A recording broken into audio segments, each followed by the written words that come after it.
ಮಾನವಾರ್ಥಮಾವಿರ್ಭೂತಂ ಮಾನಮೇಯಾಜಲಕ್ಷಕಂ ಶಿವರೂಪಂ ಶಿವಾನಂದಂ ವಂದ್ಯಂ ವಂದೇ ಜಗದ್ಗುರುಂ. ಪ್ರಾತಸ್ಮರಣೀಯ ಪೂಜ್ಯಪಾದ ಸದ್ಗುರು ಶಿವಾನಂದ ಮಹಾಸ್ವಾಮಿಗಳವರನ್ನು, ತತ್ಸ್ವರೂಪರಾದ ಪುರಾಣರತ್ನ ಪೂಜ್ಯ ಶ್ರೀ ಚನ್ನಬಸವ ಮಹಾಶಿವಿಗಳವರನ್ನು ಸ್ಮರಣೆ ಮಾಡಿಕೊಂಡು, ಪೂಜನೀಯ ವೇದಾಂತ ಕೇಸರಿ ಮಲ್ಲಿಕಾರ್ಜುನ ಮಹಾಶಿವಿಗಳವರನ್ನು ಸ್ಮರಣೆ ಮಾಡಿ, ಶಾಸ್ತ್ರ ಶ್ರವಣದಲ್ಲಿ ಉಪಸ್ಥಿತರಿರುವಂತಹ ಶಿವಸ್ವರೂಪಿಗಳಾದ ತಮ್ಮೆಲ್ಲರಿಗೂ ಶರಣು ಶರಣಾರ್ಥಿಗಳು.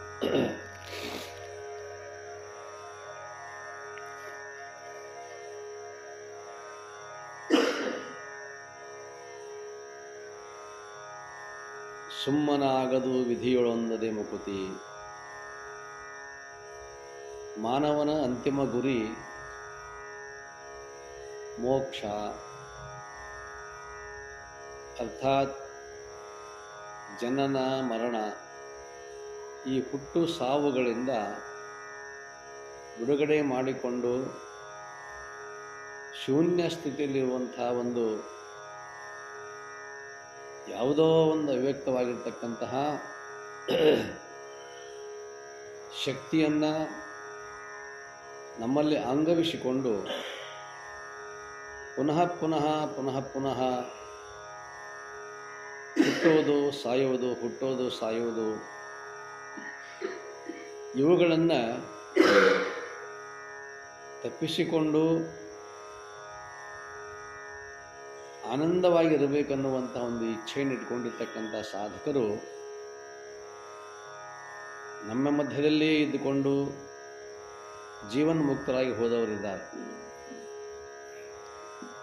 ಸಾವಿರಾರು ವರ್ಷಗಳಿಂದ ಈ ನಮ್ಮ ಪರಂಪರೆ ಅಧ್ಯಾತ್ಮ ಪರಂಪರೆ, ಬ್ರಹ್ಮಾನುಸಂಧಾನ ಪರಂಪರೆ ಅಂತ ಕರೀತಾರೆ.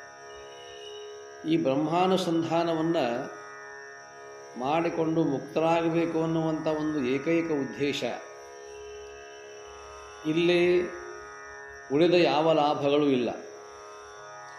ಲೌಕಿಕವಾಗಿರುವಂತಹ, ಪ್ರಾಪಂಚಿಕವಾಗಿರುವಂತಹ, ವೈಶ್ವಿಕವಾಗಿರ್ತಕ್ಕಂತಹ ಯಾವ ವಸ್ತುಗಳು ಕೂಡ ಇಲ್ಲಿ ಲಭ್ಯ ಇಲ್ಲ. ಇಲ್ಲಿ ಒಂದೇ ಒಂದು, ನಮಗ ಬಂದಿರುವಂತಹ ಅನಂತ ಜನ್ಮಗಳ ದುಃಖ ಅನ್ನುವಂಥದ್ದು, ಭವಬಂಧನ ಅನ್ನುವಂಥದ್ದು, ಆ ದುಃಖವನ್ನು ನಿವಾರಣೆ ಮಾಡಿಕೊಂಡು ಸುಖ ಅನ್ನುವಂಥದ್ದೇನಿದೆಯಲ್ಲ, ಅದಕ್ಕೆ ಅವರೇ ಅಂತ ನಿಜಗೊಂಡ್ರು, ಪಡೆವೆ ನೀನೆಂದಿಗೆ ಪರಮುಕ್ತಿ ಸುಖವನು. ಯಾವಾಗಪ್ಪ ನೀ ಪಡ್ಕೊಳ್ಳೋದು? ವಿಷಯಗಳನ್ನೇನೋ ಬೇಕಾದಷ್ಟು ಪಡ್ಕೊಳ್ಳಿ, ನಾವು ಪ್ರಯತ್ನ ಮಾಡಲಿ ಮಾಡದೇ ಇರಲಿ, ನಮ್ಮ ಭೋಗದಲ್ಲಿ ಇದ್ದವು ಅಂದರೆ, ನಮ್ಮ ದೈವದಲ್ಲಿ ಇದ್ದವು ಅಂದರೆ ಎಲ್ಲವೂ ಇದ್ದೇ ಇರ್ತಾವೆ. ಆದರೆ ಬಂದಿರುವಂಥ ಭೋಗವನ್ನು, ಅಷ್ಟೈಶ್ವರ್ಯಗಳನ್ನು ಅದಾವ ಅಂತ ತಿಳ್ಕೊಂಡು ನಾವು ಅಲಕ್ಷ್ಯ ಮಾಡೋ ಹಾಗಿಲ್ಲ. ಪ್ರಯತ್ನಪೂರ್ವಕವಾಗಿ ಅವತ್ತನ್ನು ನಾವು ಜಪಾಸನ ಮಾಡ್ತೀವಿ. ದೈವದಲ್ಲಿರ್ತದ ಹೊಕ್ಕವ ಅಂತ ಅನ್ನೋ ಹಾಗಿಲ್ಲ. ಒಂದು ಸಲ ಭಗವಂತನಿಂದ ಏನಾದರೂ ಒಂದು ಕಾಣಿಕೆ ಎನ್ನುವಂಥದ್ದು, ಇವತ್ತು ಬುದ್ಧಿಶಕ್ತಿ ಅನ್ನುವಂಥದ್ದು ಇರಬಹುದು, ಜ್ಞಾನ ಇರಬಹುದು, ಯಾವುದೇ ಕ್ಷೇತ್ರದ ಜ್ಞಾನ ಇರಬಹುದು, ಅಥವಾ ಭೌತಿಕವಾಗಿರ್ತಕ್ಕಂಥ ಸಂಪತ್ತಿರಬಹುದು, ಧನಕನಕಾದಿಗಳು, ಭೂಮಿ, ಇವೆಲ್ಲವೂ ಇರಬಹುದು. ಅವೆಲ್ಲವುಗಳನ್ನು ಪಡೆದುಕೊಂಡು ಬಂದ ನಂತರದಲ್ಲಿ ನಾನು ನನ್ನ ಸ್ವಯಂಕೃತ ಅಪರಾಧದಿಂದಾಗಿ ನಾನು ಏನೇನೋ ಮಾಡ್ತಾ ಮಾಡ್ತಾ ಐಷಾರಾಮಿ ಜೀವನವನ್ನು ಸಾಗಿಸ್ತಾ ದುಡಿಲಾರದನೆ, ನೀನು ದುಡಿಯೋದಂದು ಏನಿಲ್ಲ, ಕೊಟ್ಟಿದ್ದಾನ ಪರಮಾತ್ಮ, ಅದನ್ನು ಉಳಿಸಿಕೊಂಡು ಸದ್ಭಾವನೆಯಿಂದ, ಸದ್ಬುದ್ಧಿಯಿಂದ, ಸದ್ಗುಣ ಸಚ್ಚಾರಿತ್ರ ಶೀಲರಾಗಿ ಅವುಗಳನ್ನು ಉಳಿಸಿಕೊಂಡು ಬಂದರೆ ಅದು ದೊಡ್ಡ ಪುಣ್ಯ. ಪುಣ್ಯದ ಫಲವಾಗಿ ಎಲ್ಲ ದೊರೆತಾವೆ. ವಿದ್ಯಾ ಅನ್ನುವಂಥದ್ದು ಬಂದದ, ಬೇಕಾದಷ್ಟು ಅಷ್ಟೈಶ್ವರ್ಯಗಳು ಬಂದಿದ್ದಾವೆ, ಏನೆಲ್ಲ ಬಂದರೂ ಸಹಿತ ಅವುಗಳನ್ನು ಉಳಿಸ್ಕೊಂಡು ಹೋಗ್ತಕ್ಕಂಥದ್ದು ಒಂದು ಮೂಲಭೂತವಾಗಿರ್ತಕ್ಕಂಥ ಒಂದು ಕರ್ತವ್ಯ. ಇನ್ನೊಂದು ಅದರ ಜೊತೆಗೆ ಇರತಕ್ಕಂಥದ್ದು ದೇವರಿಷ್ಟೆಲ್ಲ ಕೊಟ್ಟಿದ್ದಾನಂತಂದ ಮೇಲೆ ಪೂರ್ವ ಜನ್ಮದ ಸುಕೃತದ ಅನೇಕ ಜನ್ಮದ ಪುಣ್ಯದಿಂದಾಗಿ ನಮಗೆ ಬೇಕಾದಷ್ಟು ಸಂಪತ್ತು ದೊರಕಿರಬಹುದು. ಇವತ್ತು ಜ್ಞಾನ ಸಂಪತ್ತಿರಬಹುದು, ಭೌತಿಕ ಸಂಪತ್ತು ಇರಬಹುದು. ಅದರ ಜೊತೆಗೆ ಒಂದಿಷ್ಟು ಜ್ಞಾನವನ್ನು ಉಪಯೋಗ ಮಾಡಿಕೊಂಡು ಭಗವಂತ ಇಷ್ಟೆಲ್ಲ ಕೊಟ್ಟಿದ್ದಾನ, ಇಷ್ಟೆಲ್ಲ ಕೊಟ್ಟು ಆಮೇಲೆ ದಾನ ಎಲ್ಲರ ಒಂದು ಅವನಿಗೆ ಸ್ಥಾನ ಇದೇನೋ ಇರಬಹುದೇನೋ ಅನ್ನುವಂಥ ಒಂದು ಚಿಂತನೆ ಏನದಲ್ಲ, ಅದು ನಮ್ಮನ್ನು ಸ್ವಲ್ಪ ಒಳಗೆ ತಗೊಂಡು ಹೋಗ್ತದೆ.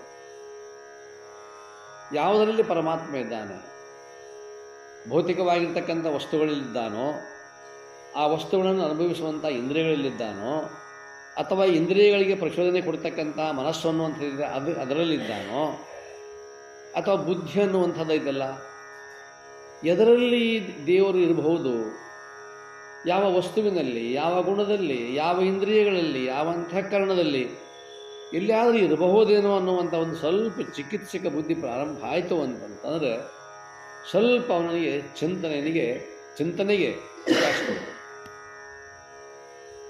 ಚಿಂತನೆ ಮಾಡಲಿಕ್ಕೆ ಶುರು ಮಾಡ್ತಾರೆ.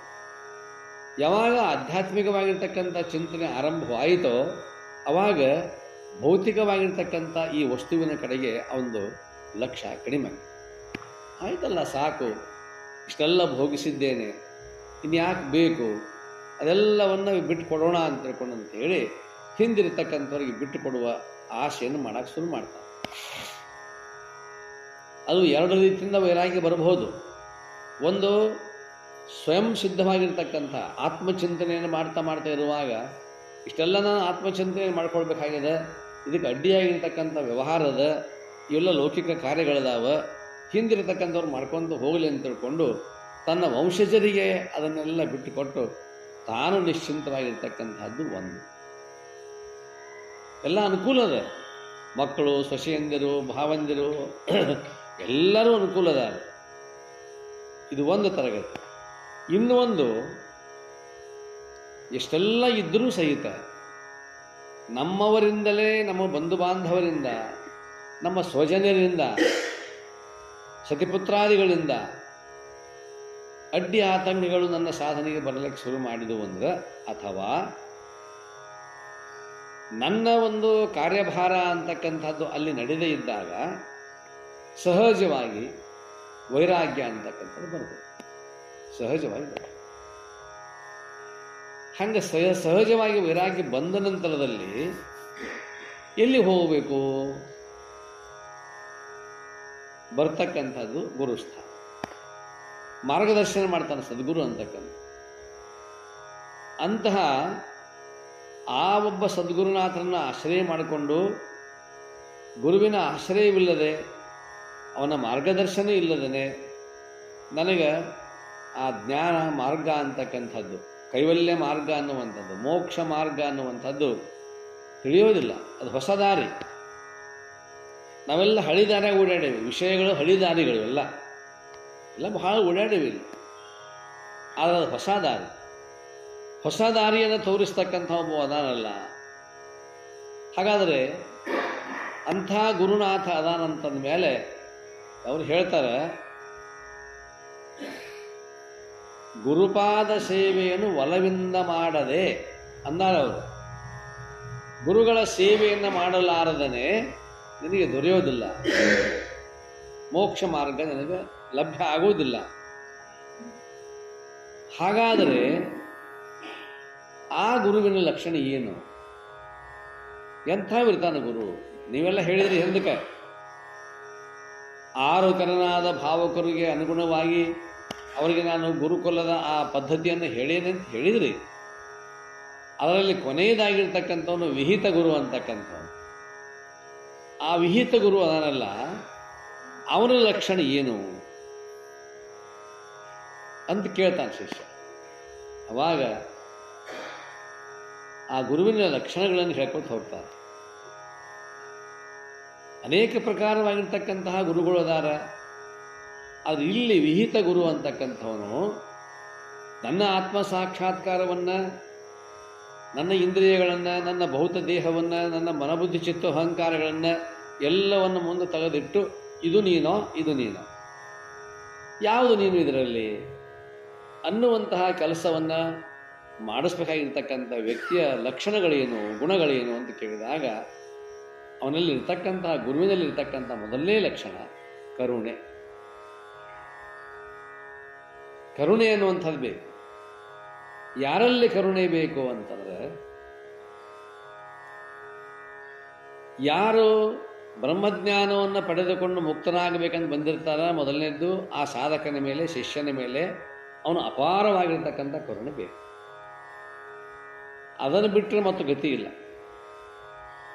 ಯಾವುದೋ ಒಂದು ಸ್ಥಿತಿಯೊಳಗೆ ಶಿಷ್ಯ ಬಂದಾನ, ಅದು ಯಾವ ಸ್ಥಿತಿಯಾಗಿ ಬಂದಾನೋ ಗೊತ್ತಿಲ್ಲ, ಅವನಿಗೆ ಮಾನಸಿಕ ವ್ಯಥೆ ಅನ್ನುವಂಥದ್ದಾಗಿದೆ.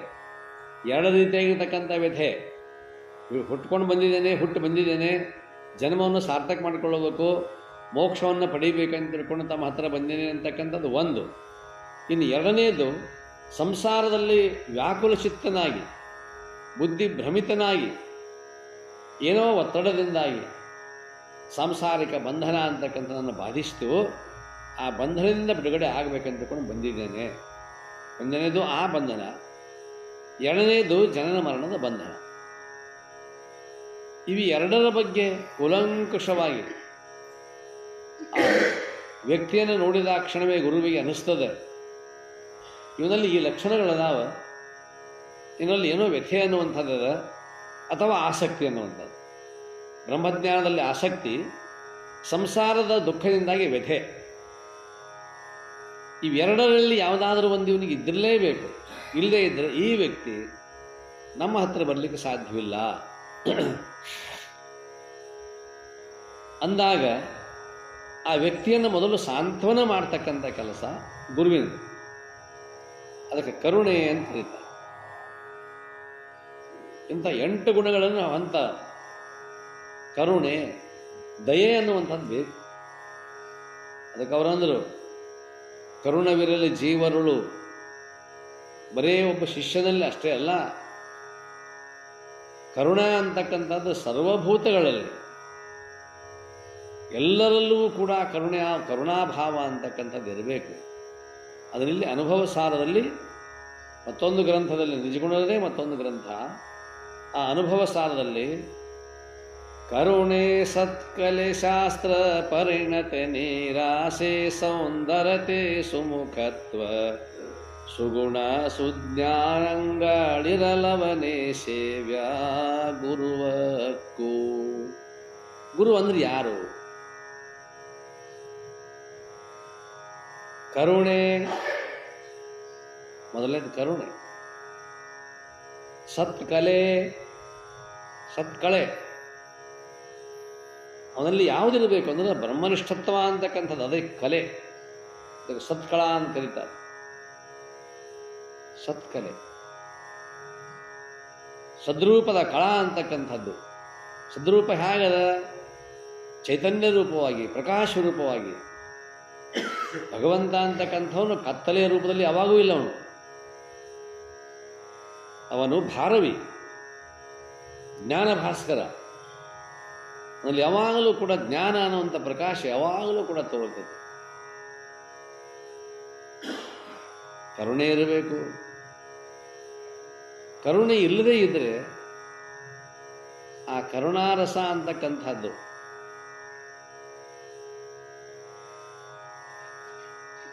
ಗುರುವಿನ ಕರುಣೆ ಆಗದೆ ಹೊರತು ಭವಬಂಧನದಿಂದ ಬಿಡುಗಡೆ ಆಗಲಿಕ್ಕೆ ಶಿಷ್ಯನಿಗೆ ಎಂದೂ ಕೂಡ ಸಾಧ್ಯ ಆಗುವುದು. ಕರುಣರಸದ ಕೋಡಿ ವರಿವ ಕಟಾಕ್ಷದ ಪರತತ್ವ ಅರೂಪವ ಆಲಾಪದ ವರಪುಣ್ಯಮಯ ಶರೀರದ ಸದ್ಗುರುವಿರಲಿ ಎನ್ನ ಮಾನಸದಲ್ಲಿ. ನನ್ನ ಮನುಷ್ಯರೊಳಗೆ ಎಂಥವಿರಬೇಕು ಅಂತಂತಂದ್ರೆ ಸಾಭಾರಿ ಗುರು ಅಲ್ಲ, ನಿರಾಭಾರಿ ಸದ್ಗುರು ದೇಶಿಕವರೇಣ್ಯ. ನಿರಾಭಾರಿ ಸದ್ಗುರು ಅಂತಾರೆ. ಯಾವ ದೃಷ್ಟಿಯಿಂದಲೂ ಕೂಡ ಭಾರ ಅನ್ನುವಂಥದ್ದು ಅವನಿಂದ ಆಗಿರಬಾರ್ದು. ಅದಕ್ಕೆ ನಿರಾಭಾರಿ ಅಂತದ್ದು. ಕರುಣರಸದ ಕೋಡಿ ವರಿವ ಕಟಾಕ್ಷದ ಪರತತ್ವ ವರೂಪವ ಆಲಾಪದ, ಯಾವಾಗಲೂ ಕೂಡ ಅದೇ ಶ್ರವಣ, ಅದೇ ಮನನ, ಅದೇ ನಿಧಿಧ್ಯಾಸ. ಅದಕ್ಕೆ ಇಲ್ಲಿ ಅವರು ಗುರುವಿನ ಮೊದಲನೇ ಲಕ್ಷಣ ಕರುಣೆ ಅಂತಕ್ಕಂಥ. ಎರಡನೇದು ಸತ್ಕಲೆ, ಬ್ರಹ್ಮನಿಷ್ಠತ್ವ ಅನ್ನುವಂಥದ್ದು. ಶಾಸ್ತ್ರ ಪರಿಣತೆ ಮೂರನೇದ್ದು. ಅದಕ್ಕೆ ಶಾಸ್ತ್ರದಲ್ಲಿ ಹೇಳ್ತಾರೆ ಶ್ರೋತ್ರಿಯತ್ವ ಮತ್ತು ಬ್ರಹ್ಮನಿಷ್ಠತ್ವ ಅಂತ ಕರೀತಾರೆ. ಅದರಲ್ಲಿ ಸತ್ಕಲೆ, ಶಾಸ್ತ್ರ ಪರಿಣತೆ, ಅನಂತ ಶಾಸ್ತ್ರಗಳ ಅಧ್ಯಯನ ಅವನಿಗಿರಬೇಕು. ಒಂದೇ ರೀತಿಯಾಗಿರ್ತಕ್ಕಂಥ ಶಾಸ್ತ್ರ ಅಲ್ಲ, ಷಡ್ದರ್ಶನಗಳನ್ನು ಕರೀತಾರೆ. 6 ದರ್ಶನಗಳದಾವ: ನ್ಯಾಯ, ವೈಶೇಷಿಕ, ಸಾಂಖ್ಯ, ಯೋಗ, ಪೂರ್ವಮೀಮಾಂಸ, ಉತ್ತರ ಮೀಮಾಂಸ ಅಥವಾ ವೇದಾಂತ. ಇಷ್ಟು 6 ಶಾಸ್ತ್ರಗಳದಾವೆ. ಅದರಲ್ಲಿ ಮಧ್ಯದಲ್ಲಿ ಮತ್ತೆ ಮತ್ತೆ ಮತ್ತೆ ಚಾರ್ವಾಕ ದರ್ಶನ, ಜೈನ ದರ್ಶನ, ಬೌದ್ಧ ದರ್ಶನ ಅಂತಕೊಂಡು ಅವು 3 ಬರ್ತವೆ. ಹೀಗೆ ಅವು ಬೇರೆ ಬೇರೆ ಮತವಾದಿಗಳು ಅವುಗಳನ್ನು ಮಾಡಿಕೊಂಡಿದ್ದರಿಂದ ಅವೆಲ್ಲದರ ಜ್ಞಾನವೂ ಕೂಡ ಇರಬೇಕಾಗತ್ತೆ. ಅದಕ್ಕೆ ಶಾಸ್ತ್ರ ಪರಿಣತೆ ಅಂತ ಕರೀತಾರೆ. ಯಾಕಂತಂದ್ರೆ ಬ್ರಹ್ಮನನ್ನ ಕುರಿತಾಗಿ ಚಿಂತನೆಯನ್ನು ಮಾಡುವಾಗ ಯಾವ್ಯಾವ ವಾದಿಗಳು ಬರ್ತಾರೋ ಹೇಳಕ್ಕೆ ಬರೋದಿಲ್ಲ. ಆ ವಾದಿಗಳಿಗೆ ಈ ಶಾಸ್ತ್ರ ಪರಿಣತೆಯ ಜ್ಞಾನ ಅನ್ನುವಂಥದ್ದು ಇತ್ತು ಅಂದರೆ, ಬರೀ ಶಾಸ್ತ್ರ ಪರಿಣತೆ ಅಷ್ಟೇ ಹೇಳಿಲ್ಲ, ಮೊದಲು ಸತ್ಕಲೆ ಹೇಳಲ್ಲ, ಬ್ರಹ್ಮಾನುಸಂಧಾನ, ಬ್ರಹ್ಮನಿಷ್ಠತ್ವ. ಆ ಬ್ರಹ್ಮನಿಷ್ಠತ್ವ ಒಂದು ಇತ್ತು ಅಂತಂದ್ರೆ ಶಾಸ್ತ್ರ ಪರಿಣತೆ ಬಂದ್ಬಿಟ್ಟಿರ್ತದ. ನಿಮಗೆ ಭಾಳ ಸಲ ಹೇಳಿದ ನಾನು, ಅನೇಕರು ಈಗ ಸಿದ್ಧಾರೂಢ ಅಪ್ಪಗಳು ಗಜಾನಂದ ಶಿವಯೋಗಿಗಳ ಹತ್ರ ಎಷ್ಟು ವರ್ಷ ಇದ್ರು ಆ ಪ್ರಶ್ನೆ ಬೇರೆ, ಎಷ್ಟು ಕಲಿತರು. ನೋಲುಗುಂದದ ನಾಗಲಿಂಗ ಶಿವಯೋಗಿ ನಿರುಪಾಧೀಶ್ವರ ಹತ್ರ 12 ವರ್ಷ ಅವಧೂತ ಆಗಿದ್ದರೂ ಕೂಡ, ಅವಧೂತ ಅವನಿಗೇನು ಅವಶ್ಯ ಇರಲಿಲ್ಲ, ಅವ ಅಂದದ್ದೇ, ಅವ ಏನು ಉಚ್ಚಿಷ್ಟ, ಅವನೇನು ಅಂತಾನ ಅದೆಲ್ಲವೂ ಕೂಡ ಆಗ್ತದೆ. ಬ್ರಹ್ಮಜ್ಞಾನಿಗಳು ಹಾಗೆ. ಅಂಥವರು ಅವರಿಗೆ ಶಾಸ್ತ್ರ ಪರಿಣತೆ ಅಂತಕ್ಕಂಥದ್ದು ಸಹಜವಾಗಿ ಬಂದಿರುವಂಥ. ಅಂಥ ಸದ್ಗುರು ದೊರೆಯಬೇಕಾಗಿತ್ತು ಅಂದರೆ ನಾಗಲಿಂಗ ಶಿವಯೋಗಿಗಳು ಎಷ್ಟು ಪ್ರಯತ್ನ ಮಾಡಿದರು. ಸದ್ಗುರುವಿನನ್ನು ಹುಡುಕಾಡ್ಕೊಂತ ಹೋದರು. ಆದರೆ ಆ ಕಾಲದಲ್ಲಿ ನಾಗಲಿಂಗ ಶಿವಯೋಗಿಗಳು ಬದುಕಿದ ಕಾಲದಲ್ಲೂ ಕೂಡ ಗುರುಗಳು ಯಾರನ್ನು ಮಾಡ್ಕೊಳ್ಬೇಕು ಅಂತ ತಿಳ್ಕೊಂಡು ಬಹಳಷ್ಟು ಹುಡುಕಾಡಿದ. ಇದೆಲ್ಲ ಭವಬಂಧನವನ್ನು ಬಿಡಿಸ್ತಕ್ಕಂಥ ಗುರುಗಳು ನನಗೆ ಸಿಗ್ತಾ ಇಲ್ವಲ್ಲ.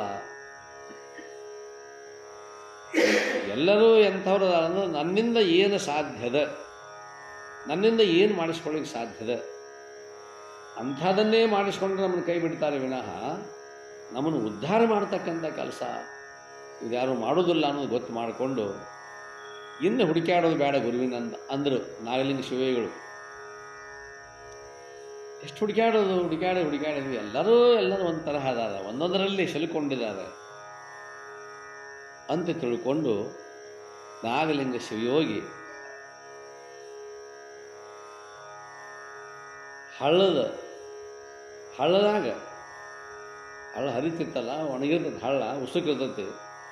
ಉಸುಕಿನೊಳಗೆ ತಮ್ಮ ಕುತ್ತಿಗೆತನೂ ತೆಗಿತಾರೆ ತಾವ ನಾಗಲಿಂಗಪ್ಪನವ್ರು.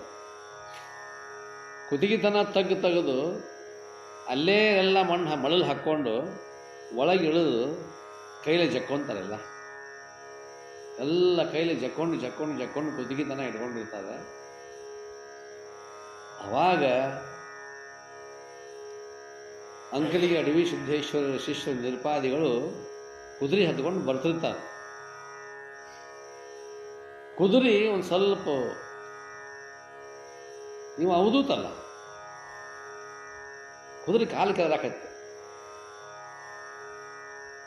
ಟಣ್ ಜಿಗಿಯೋದು. ಯಾಕೆ ಇಲ್ಲಿ ಕುದುರೆ ಹಿಂಗೆ ಮಾಡ್ತದ ಅಂತ ತಿಳ್ಕೊಂಡು ಅಂತೇಳಿ ನಿರುಪಾದೀಶ್ವರು ಕುದುರೆಯಿಂದ ಇಳಿತಾರೆ. ಇಳಿದ ಕೂಡಲೇ ಕುದುರೆ ಹ್ಯಾಂಗೆ ಮುಂದೆ ಹೋಗ್ತಿರ್ತದೆ. ಅದು ಅಲ್ಲಿ ನೋಡ್ತಾರೆ ಜೀವಂತ ಮನುಷ್ಯ ತಗ್ನೆಗಳಾದ. ತಗ್ನೆ ಯಾರು ಇರ್ತಾರೆ? ನಾವು ಹೋಗಿದ್ದು ಯಾರನ್ನ? ಸತ್ತವರನ್ನ ಹೋಗಿಬೇಕು. ಮತ್ತು ಈ ಮನುಷ್ಯ ಹಂಗಿಲ್ಲ. ನಿಮಗೆ ಗೊತ್ತಿರ್ಬೇಕು, ಪೇಪರ್ನಾಗ ಓದಿರ್ಬೋದು, ಈ ಶವಾಗಾರ ಅಂತ ಇರ್ತದಲ್ಲ, ಹಣ ಹಿಡಿದು ಒಂದು ಜಾಗ ಇರ್ತದೆ, ಅಲ್ಲೇ ಒಬ್ಬ ಮುದುಕಿ ಸತ್ತಾಳ ಅಂತ ತಿಳ್ಕೊಂಡು ಅದನ್ನು ಶವಾಗಾರದಾಗ ಇಟ್ಟಾರ. ಅದು ಆಮೇಲೆ ಮಿಷಾಡಕತೈತಿ. ಇದ್ಯಾಕೆ ಮಿಷಾಡಿದ? ಹೆಣ ಯಾಕೆ ಅವ್ರು ಗಾಬರಿಗಾರ. ಮತ್ತೆ ಹೊಳ್ಳದು ಜೀವ ಬಂದದ್ದು. ಆಕೆ ಮತ್ತೆ ತೊಗೊಂಡು ಬಂದರು, ಹೊರಗಡೆ ವಾರ್ಡಿಗೆ ತೊಗೊಂಡು ಬಂದು ಮತ್ತೆ ಇಟ್ಟರು, ಕೆಲವು ದಿವಸ ಉಪಚಾರ ಮಾಡಿದರು, ಆಮೇಲೆ ಸತ್ಲು. ಆ ಪ್ರಶ್ನೆ ಬೇರೆ. ಆದರೆ ಯಾವ ಶವಾಗಾರದಾಗ ಅವ್ರು ಇಟ್ಟಿದ್ರು ಅದು ಜೀವಂತಿತ್ತು ಅಂದ. ಹಂಗೆ ಇಲ್ಲಿ ಜೀವಂತವಾಗಿರ್ತಕ್ಕಂಥ ಒಬ್ಬ ಮನುಷ್ಯ ಇಲ್ಲಿ ಅದಾನಲ್ಲ, ತಗ್ಗಿನಾಗ ಅದಾನ, ತಲೆ ಮ್ಯಾಗ ಐತಿ. ಏನು ಹೋಗೋದು ಅರ್ಧಕ್ಕೆ ಬಿಟ್ಟು ಹೋಗ್ಯಾರೋ, ಅಥವಾ ಇದ ತಾನ ಚಿಗತ್ತ ಹೋಗುದು ಹೆಣ ಕಬ್ಬು ಕೊಳೆ ಹೊಡೆದಂಗೆ ನೋಡ್ತಾರೆ. ಅವಾಗ ನಿರುಪಾದೀಶ್ವರರೇ ಕೇಳ್ತಾರೆ, ಏನಪ್ಪ ಯಾರು ನೀನು?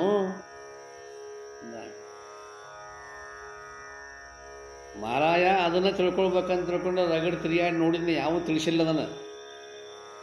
ತಗ್ಗಿನಾಗಿದ್ದಾಗ ಹೇಳ್ತಾನೆ, ನಾ ಯಾರನ್ನು ತಿಳ್ಕೊಳ್ಳೋ ಸಂಬಂಧನ ಎಲ್ಲ ಕಡೆ ಹುಡುಕಾಡಿದ್ನಿ, ಯಾವ ಸಿಕ್ಕಿಲ್ಲ. ನನ್ನನ್ನು ನಾ ಕಳ್ಕೊಂಡೀನಿ. ನಾ ಯಾರು? ಅದನ್ನ ಏನಾರ ನೀ ಹೇಳಾವಿದ್ದೆ ಅಂದ್ರೆ ನನ್ನ ಈ ತಗ್ಗಿನಾಗಿಂದ ತೆಗಿ. ದೊಡ್ಡ ತಗ್ಗಿನಾಗಿ ಬಿದ್ದೆನ್ನ, ಆಳವಾದ ತಗ್ಗಿದು. ಬಂಧನ ಅನ್ನುವಂಥದ್ದು, ಸಂಸಾರ ಅಂತಕ್ಕಂಥ ತಗ್ಗಿನೊಳಗೆ ಆಳವಾಗಿ ಮುಳುಗಿದ್ದೇನೆ. ಜನನ ಮರಣ ಅನ್ನುವಂಥ ಹುಟ್ಟು ಸಾವುಗಳ ಆಳವಾಗಿರ್ತಕ್ಕಂಥ ತಗ್ಗಿನೊಳಗೆ ಮುಳುಗಿದ್ದೇನೆ. ಅದರಿಂದ ತೆಗೆದು ನಾ ಯಾರು ಅನ್ನುವಂಥದ್ದನ್ನು ತಿಳಿಸಿಕೊಡೋದಿತ್ತು, ನನಗೆ ನೀ ಕೈ ಹಚ್ಚ. ಮತ್ತು ಹಂಗ ನೀ ತೆಗೆದು ನಿನಗೆ ನಾ ಕೈ ಹಚ್ತೇನೆ. ಹಂಗೈತೆ ನೋಡ್ರಿ ಗುರು ಶಿಷ್ಯರ ಸವಾಲಿದು. ನಿನ್ನ ಬಿಡುದಿಲ್ಲ ಖರೆ ಅಂತ ನೋಡ.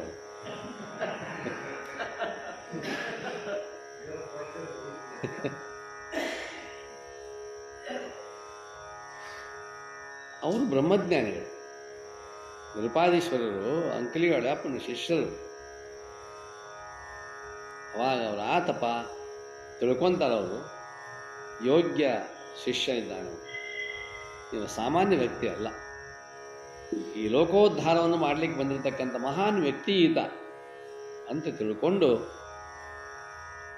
ನಿರುಪಾದೀಶ್ವರರು ಎಲ್ಲ ತೆಗೆದು ಕರುಣಾ,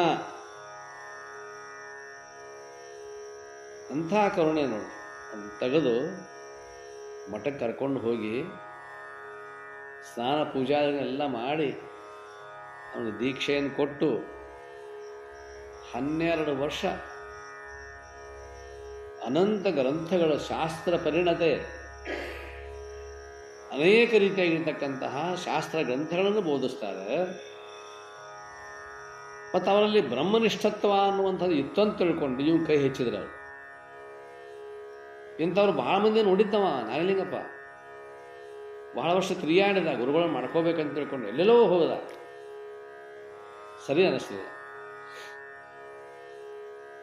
ಯಾವಾಗ ನಿರುಪಾದೀಶ್ವರರು ಮಠಕ್ಕೆ ಕರ್ಕೊಂಡು ಬಂದು, ತಲೆಕಟ್ಟಿಗೆ ಕರ್ಕೊಂಡು ಬಂದು ದೀಕ್ಷೆಯನ್ನು ಕೊಟ್ಟು, ಅಲ್ಲಿ ಲಿಂಗಾನುಸಂಧಾನ, ಲಿಂಗಾಂಗ ಸಾಮರಸ್ಯ ಅವೆಲ್ಲವುಗಳನ್ನು ಓದಿಕೊಂಡ ನಂತರದಲ್ಲಿ ಅವರಿಗೆ ಅತೀ ಪ್ರಿಯವಾಗಿರ್ತಕ್ಕಂಥದ್ದು ನಾಗಲಿಂಗ ಶಿವಯೋಗಿಗಳು 12 ವರ್ಷ ಅಭ್ಯಾಸ ಮಾಡ್ತಾರಲ್ಲ, ಎಲ್ಲ ಅಭ್ಯಾಸ ಮಾಡ್ಕೊಂಡು ಹೋಗುವಾಗ ಒಂದು 3 ಗ್ರಂಥಗಳನ್ನು ಅವರ ಕೈ ಕೊಡ್ತಾರೆ ನಿರುಪಾದೀಶ್ವರ. ಚಾಮರಸ ಬರೆದಿರುವಂಥ ಪ್ರಭುಲಿಂಗ ಲೀಲೆ ಇಷ್ಟು ಹಿಡಿಸ್ಬಿಡ್ತು ನಾಗಲಿಂಗ ಶಿವಯೋಗಿಗೆ. ಪ್ರಭುಲಿಂಗ ಲೀಲೆ, ನಿಜಗುಣದ ಈ ಷಟ್ಶಾಸ್ತ್ರ ಗ್ರಂಥ, ಅನುಭವಾಮೃತ, ಮಹಾಲಿಂಗರಂಗರ ಅನುಭವಾಮೃತ, ಈ 3 ಗ್ರಂಥಗಳನ್ನು ಜೋಡಿಗೆ ಹಾಕಿ ನೀನೇನೇ ಉಪದೇಶ ಮಾಡಿದರೂ ಸಹಿತ ಉಪದೇಶದ ಸಾರ ಇದ್ರಾಗ ಐತಪ್ಪ, ಇದೆಲ್ಲವೂ ವೇದದ ಸಾರ, ಹೋಗಿ ಹೇಳ್ಕೋತ ಅಂತ ತಿಳ್ಕೊಂಡು ಬ್ರಹ್ಮ ಸತ್ಕಲೆ ಕರುಣ, ಸತ್ಕಲೆ ಶಾಸ್ತ್ರ ಪರಿಣತೆ, ಸೌಂದರತೆ 4ನೇದು. ಅವರಲ್ಲಿ ಯಾವ ಸೌಂದರ್ಯ? ಅವರನ್ನು ನೋಡಿದ ಕೂಡಲೇ ಬ್ರಹ್ಮಜ್ಞಾನಿಗಳು ಇವರು ಅನ್ನುವಂಥ ಸೌಂದರ್ಯ, ಸುಂದರತೆ, ಒಳಗೂ ಸುಂದರತೆ, ಒಳಗಿರ್ತಕ್ಕಂತಹ ಅವರ ಮನಸ್ಸು, ಬುದ್ಧಿ, ಚಿತ್ತು, ಅಹಂಕಾರಗಳಲ್ಲಿರತಕ್ಕಂತಹ ಆ ಬ್ರಹ್ಮ ಚೈತನ್ಯ ಕಳೆ ಅಂತಕ್ಕಂಥದ್ದು ಅವರಲ್ಲಿ ಇರಬೇಕು. ಅದು ಸೌಂದರತೆ. ಆ ಸೌಂದರತೆಯೇ ಸುಮುಖತ್ವ. ಅವರ ಮುಖವನ್ನು ನೋಡಿದ ಕೂಡಲೇ ಮುಖ ಗಂಟು ಹಾಕಿರ್ತಕ್ಕಂಥದ್ದು ಇರಬಾರ್ದು. ಯಾವಾಗಲೂ ಕೂಡ ಲವಲವಿಕೆಯಿಂದ ಬ್ರಹ್ಮಜ್ಞಾನವನ್ನು ಬೋಧಿಸ್ತಕ್ಕಂಥ, ಬ್ರಹ್ಮಜ್ಞಾನದ ಮಾತುಗಳನ್ನು ಹೇಳ್ತಕ್ಕಂತಹ ಶಿಷ್ಯನಿಗೆ ಆಕರ್ಷಣೀಯವಾಗಿರಬೇಕು. ಸುಮುಖತ್ವ ಅಂತ ಕರೀತಾರೆ.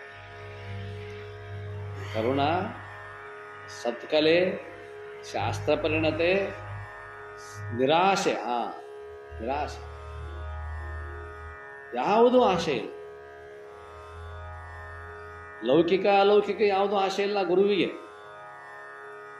ಒಂದು ಇಚ್ಛೆಯನ್ನು ಇಟ್ಟುಕೊಂಡು ಅವನಿಗೆ ಉಪದೇಶ ಮಾಡ್ತಾ ಇಲ್ಲ ನಾಗಲಿಂಗ ಶಿವಯೋಗಿಗೆ, ನಿರುಪಾದೀಶ್ವರರು. ಅವು ಉದ್ಧಾರ ಆಗಬೇಕು. ಇದು ನಿರಾಶೆ.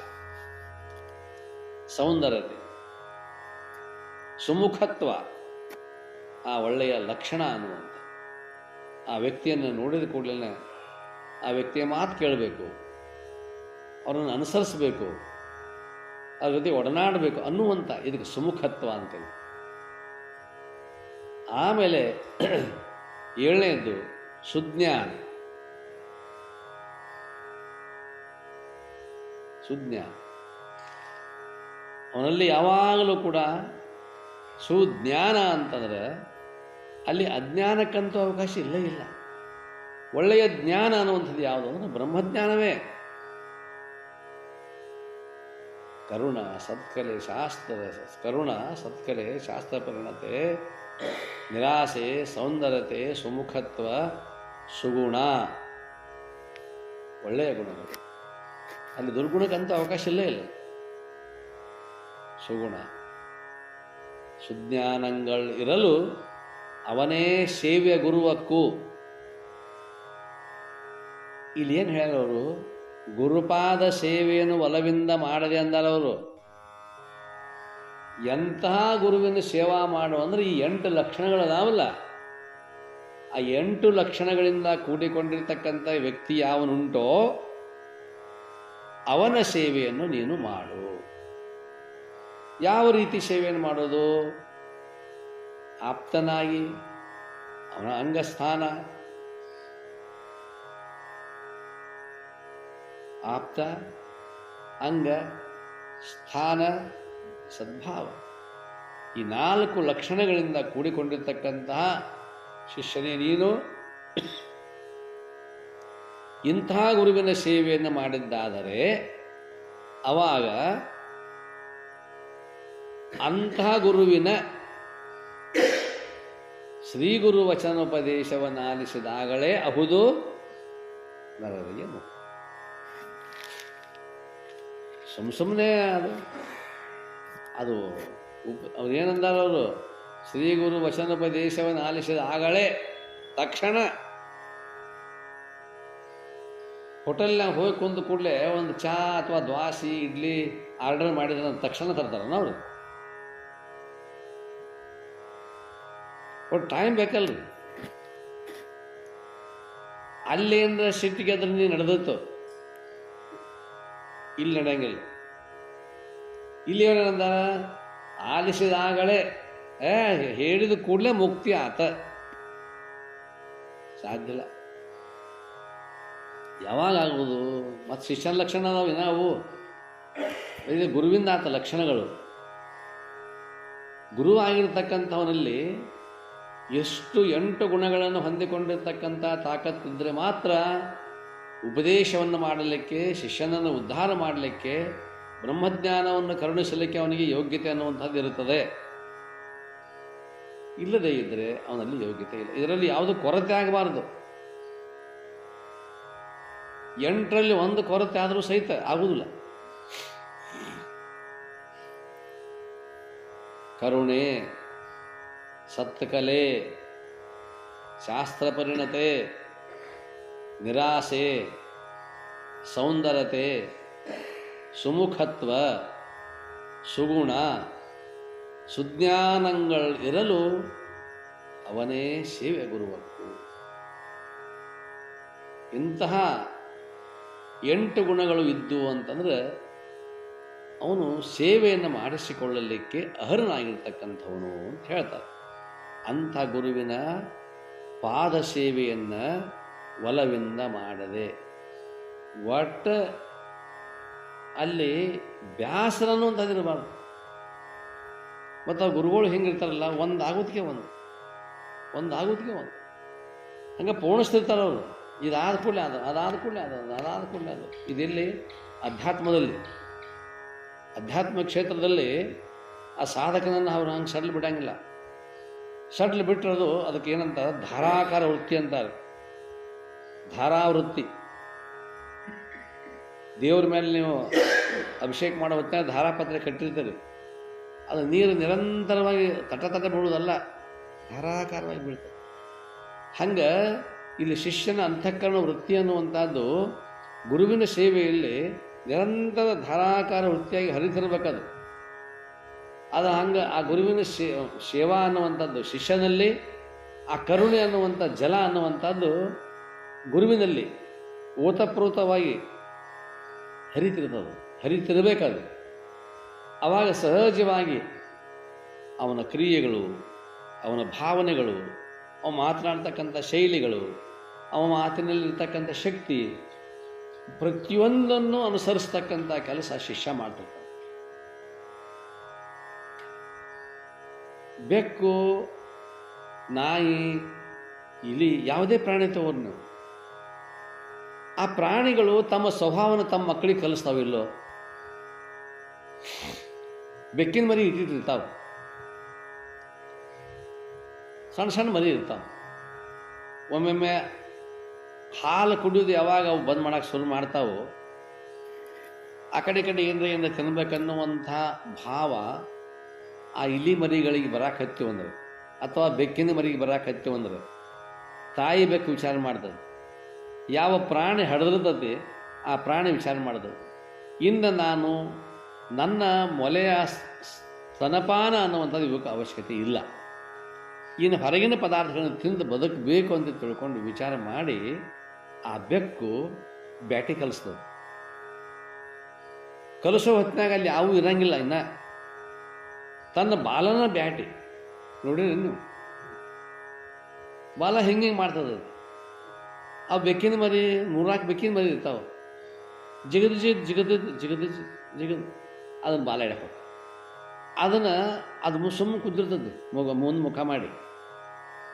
ಬೆಕ್ಕೇನು ಹಿಂದೆ ನೋಡಂಗಿಲ್ಲ, ಅದು ಬಾಲ ಅಗಾಡಿಸ್ಬಿಟ್ಟಿರ್ತದೆ.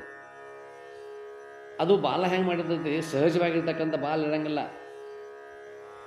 ಅದು ಬೆಕ್ಕಿನ ಮರಿ ಆಡೋ ಹೊತ್ತಿನಾಗ ಅದ್ರ ಬಾಲ ಫುಲ್ ಹಿಂಗೆ ಉಬ್ಬಿರ್ತದೆ, ಬ್ಯಾಟಿ ಆಡುವಾಗೂ ಉಬ್ಬಿರ್ತದೆ. ಈ ಮರಿಗಳಿಗೆ ಆ ಸಾಲಿ ಕಲಿಸೋ ಹೊತ್ತಿನಾಗ ಅದು ಉಬ್ಬಿರ್ತದೆ. ಅಂದ್ರೆ ಅದು ಉಬ್ಬೇಕ ಅನ್ನೋದು ಗೊತ್ತಾಗಬೇಕು ಆ ಮರಿಗಳಿಗೆ. ಹಿಂಗೆ ಈ ಲಕ್ಷಣವನ್ನು ತೋರಿಸ್ತದ ಬೆಕ್ಕು, ತೋರಿಸಿ ಆ ಮರಿಗಳಿಗೆ ಹಂಗೆ ಆಟ ಕಲಿಸ್ತದೆ. ನಿಸರ್ಗದಲ್ಲಿ ಈ ರೀತಿಯಾಗಿರ್ತಕ್ಕಂಥ ಪ್ರಾಣಿಗಳು, ಹುಲಿ ಇರಲಿ, ಸಿಂಹ ಇರಲಿ, ಚಿರತೆ ಇರಲಿ, ಕರಡಿ ಇರಲಿ, ಯಾವುದೇ ಪ್ರಾಣಿಗಳಿದ್ದರೂ ಕೂಡ ತಮ್ಮ ತಮ್ಮ ವೃತ್ತಿಯನ್ನು ಅಥವಾ ಆಹಾರವನ್ನು ಯಾವ ರೀತಿಯಾಗಿ ನಾನು ಅದನ್ನು ಪಡ್ಕೊಳ್ಬೇಕು ಅನ್ನುವಂಥ ಒಂದು ವಿಶೇಷ ಕ್ರಿಯೆಯನ್ನು ಆ ಪ್ರಾಣಿಗಳು ಹೆಂಗೆ ತೋರಿಸ್ತಾವ, ಹಂಗಿಲ್ಲಿ ಉದ್ಧಾರ ಆಗಬೇಕು ಅಂತ ಬಂದಿರತಕ್ಕಂಥ ಒಬ್ಬ ಪ್ರಾಣಿಯನ್ನು, ಆ ಬಡ ಪಶುವನ್ನು ಬಡಪಶು ಅಂತ ಯಾಕಂತೇನೆ ಅಂತಂದ್ರೆ ಅಜ್ಞಾನ ಅನ್ನುವಂಥದ್ದು ಐತಲ್ಲೇ, ಜ್ಞಾನ ಅನ್ನುವಂಥ ಸಂಪತ್ತಿಲ್ಲ, ಆದ್ದರಿಂದ ಬಡಪಶು. ಶರಣರು ಅಂತಾರೆ ಬಡಪಶು ಪಂಕದಲ್ಲಿ ಬಿದ್ದರೆ ಅಂತ. ಬಡಪಶು ಪಂಕ ಅಂತಂತಂದ್ರೆ ಕೆಸರು. ಕೆಸರಿನೊಳಗೆ ಒಂದು ಪ್ರಾಣ ಸಿಕ್ಕು ಅಂತಂದ್ರೆ ಬರುವುದು ಹೆಂಗೆ ಅಲ್ಲಿಂದ? ಪಂಕಜ ಅಂದ್ರೆ ಕಮಲ. ಪಂಕೇ ಜಾಯತೆ ಇತಿ ಪಂಕಜ. ಕೆಸರಿನಲ್ಲಿ ಯಾವುದು ಹುಟ್ಟುತ್ತದೆಯೋ ಅದು ಕಮಲ. ಹಂಗಿಲ್ಲಿ ಬಡಪಶು ಪಂಕದಲ್ಲಿ ಬಿದ್ದರೆ, ಬಡಪ್ರಾಣಿ ಅಂದ್ರೆ ಬಡಪ್ರಾಣಿ ಬಲಹೀನ ಪ್ರಾಣಿ ಕೆಸರಿನಾಗಿ ಬಿತ್ತು ಅಂತಂದ್ರೆ, ಸಿಕ್ಕೊಂಡು ಕುಂತು ಅಂತಂದ್ರೆ ಯಾರು ತೆಗೆಯೋದು, ಹೆಂಗೆ ತೆಗೆಯೋದು? ಹಂಗೆ ಇಲ್ಲಿ ಸಾಧಕ ಜೀವಿಯಾಗಿರ್ತಕ್ಕಂಥವನು ಸಂಸಾರ ಅನ್ನುವಂಥ ಕೆಸರಿನಲ್ಲಿ ಸಾಕಷ್ಟು ಸಿಲ್ಕೊಂಡು ಬಿಟ್ಟಿದ್ದಾನೆ. ಇವನನ್ನು ತೆಗೀತಕ್ಕಂಥ ಒಂದು ಶಕ್ತಿ ಅಂತಕ್ಕಂಥದ್ದು ಗುರುವಿಗೆ ಮಾತ್ರ ಅದೇ. ಅಂಥ ಸದ್ಗುರುನಾಥ ಅಂತಕ್ಕಂಥವ್ರು ಬಹಳಷ್ಟು ಕರುಣೆಯನ್ನು ಪಟ್ಕೊಂಡು ಈ ಶಿಷ್ಯನನ್ನು ಉದ್ಧಾರ ಮಾಡಬೇಕಂತಾನ. ಅವಾಗ ಅವನಲ್ಲಿ ಅಂಥ ಒಂದು ಉತ್ಕಟ ಇಚ್ಛೆ ಬೇಕಲ್ಲ.